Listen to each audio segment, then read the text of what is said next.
اس کے بعد اب اس سے بھی اوپر جاتا ہوں، یہ تو ہے 508 کی وفات۔ اب ایک معروف کتاب ہے علل الشرائع، شیخ صدوق کی، بہت بڑے مجتہد ہیں اور محدث ہیں اور فقیہ ہیں شیعہ حضرات کے، ان کی کتاب ہے علل الشرائع۔ اور شیخ صدوق جو ان کا نام ہے ابو جعفر محمد بن علی ابن الحسین بن موسیٰ القمی، اور شیخ صدوق ان کا ٹائٹل ہے۔ ان کی وفات ہوئی ہے 381 ہجری میں، 381 ہجری وفات ہے۔ اور نسخہ جو میرے پاس ہے یہ مطبوعہ ہے نجف اشرف کا، عراق کا مطبوعہ ہے، 1385 ہجری کی طبع ہے، انگریزی حساب سے 1966 عیسوی کی طبع ہے یہ شیخ صدوق کی علل الشرائع، معروف کتاب ہے۔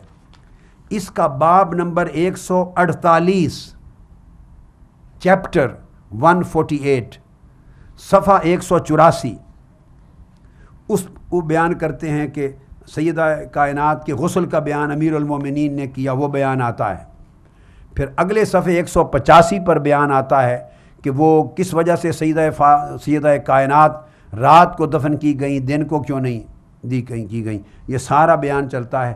اس بیان میں پھر ان کی پوری علالت کے دوران کے سارے واقعات آتے ہیں۔ یہاں انہوں نے اپنے عقیدے کے مطابق سیدنا صدیق اکبر اور سیدنا فاروق اعظم کا سیدہ کائنات کی خدمت میں عیادت کے وقت ان سے ملنا، آنا اور زیارت کرنا اور عیادت کرنا بیان کیا ہے، مگر انہوں نے سٹوری اپنی الگ بنائی ہے، راضی نہ ہونے کا تذکرہ کیا، اپنے عقیدے کے مطابق چلے ہیں۔ یہ تمام صفحات، یہ پوری بحث 184 صفحے سے شروع ہوتی ہے اور 184 سے شروع ہو کر 199 صفحے تک جاتی ہے۔ 6 صفحات ہیں پورے، بڑے سائز کے 6 صفحات ہیں، پورا باب ہے، اپنے شیعہ عقیدے کے مطابق بیان کیا ہے۔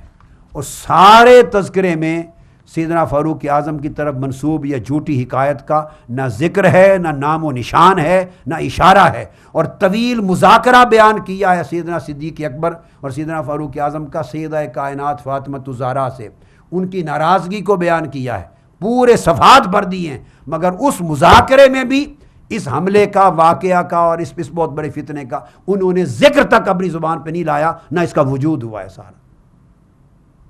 نہ سیدہ کائنات بیان کرتی ہیں، نہ مولا علی شیر خدا بیان کرتے ہیں، نہ روضۃ الواعظین میں زین المحدثین محمد بن فتال نیشاپوری بیان کرتے ہیں 5ویں صدی ہجری تک، نہ علل الشرائع میں شیخ صدوق 381 میں وفات پانے والے نہ وہ روایت کرتے ہیں۔ تو یہ واقعہ اب کیسے بن گیا؟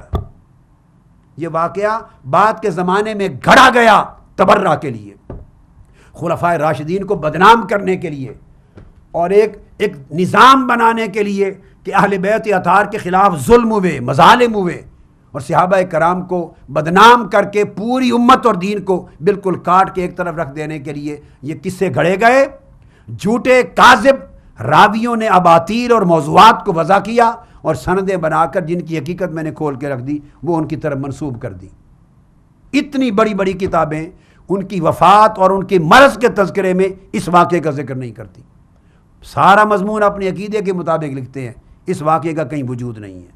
اب آخری حوالہ اس باب میں جو دے رہا ہوں وہ نامور شیعہ محدث اور محقق شارح نہج البلاغہ علامہ ابن حدید شرح نہج البلاغہ میں لکھتے ہیں، جو 20 جلدوں کی شرح نہج البلاغہ ہے۔ اب اس میں بیان کرتے ہیں، حوالہ سن لیجئے، شرح نہج البلاغہ از علامہ ابن حدید، جلد 4، چوتھی جلد ہے، اور اس کا 20واں جز 20 صفحہ 462، مطبوعہ بیروت۔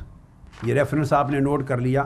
اس میں علامہ ابن حدید جو شارح نہج البلاغہ وہ بیان کرتے ہیں، وَأَمَّا مَا ذَكَرَهُ مِنَ الْهُجُومِ عَلَى دَارِ فاطمہ وَجَمْعِ الْحُطَبِ لِتَحْرِيقِهَا، وہ کہتے ہیں کہ رہ گیا یہ ذکر، یہ واقعہ کہ جو حضرت فاطمہ الزہرا کے گھر پر حملہ کرنے کا واقعہ بیان کیا جاتا ہے اور لکڑیاں جمع کر کے وہاں جا کے اس کو جلانے کا قصہ بیان کیا جاتا ہے. وہ کہتے ہیں فَهُوَ خَبْرٌ وَاحِدٌ، یہ خبر واحد ہے، اور غیر و موثوق بہی، یہ غیر سیکھا اور ناقابل اعتبار واقعہ، ناقابل اعتماد روایت. علامہ ابن حدید نے شارح نہج البلاغہ نے قصہ ختم کر دیا. خبر واحد بھی ہے اور وہ بھی غیر سیکھا ہے، ناقابل اعتماد ہے. ولا معول علیہ، اور کہتے ہیں کہ نہ صرف یہ کہ خبر واحد ہے، نہ صرف یہ کہ غیر موثوق ہے، سیکھا نہیں ہے، ناقابل اعتماد ہے، بلکہ وہ بیان کرتے ہیں کہ یہ اس قابل بھی نہیں کہ اس پر اعتماد کیا جائے اور اس پر توجہ کی جائے.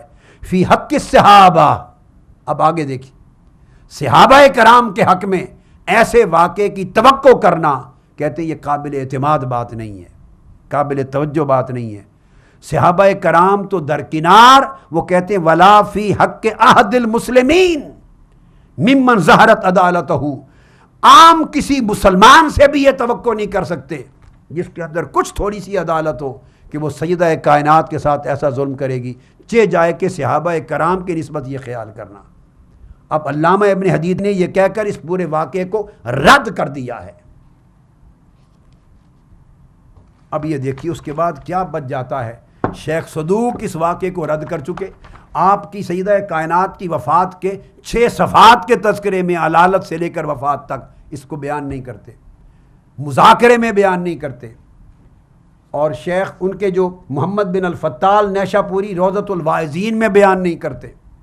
اس طرح اور بے شمار کتب بیان نہیں کرتے. اور علامہ ابن حدید جو ہیں شارح نہج البلاغہ، وہ اس واقعے کو اس سرے سے ناقابل اعتبار سمجھتے ہیں کہ یہ واقعہ قابل اعتبار ہی نہیں اور سیکھا ہی نہیں ہے اور خبر واحد ہے اور کسی عام مسلمان، عادل مسلمان سے توقع نہیں ہو سکتی. وہ کہتے ہیں چہ جائے کہ صحابہ کرام کے بارے میں توقع کریں، اس طرف توجہ ہی نہ کی جائے اس واقعے کی طرف.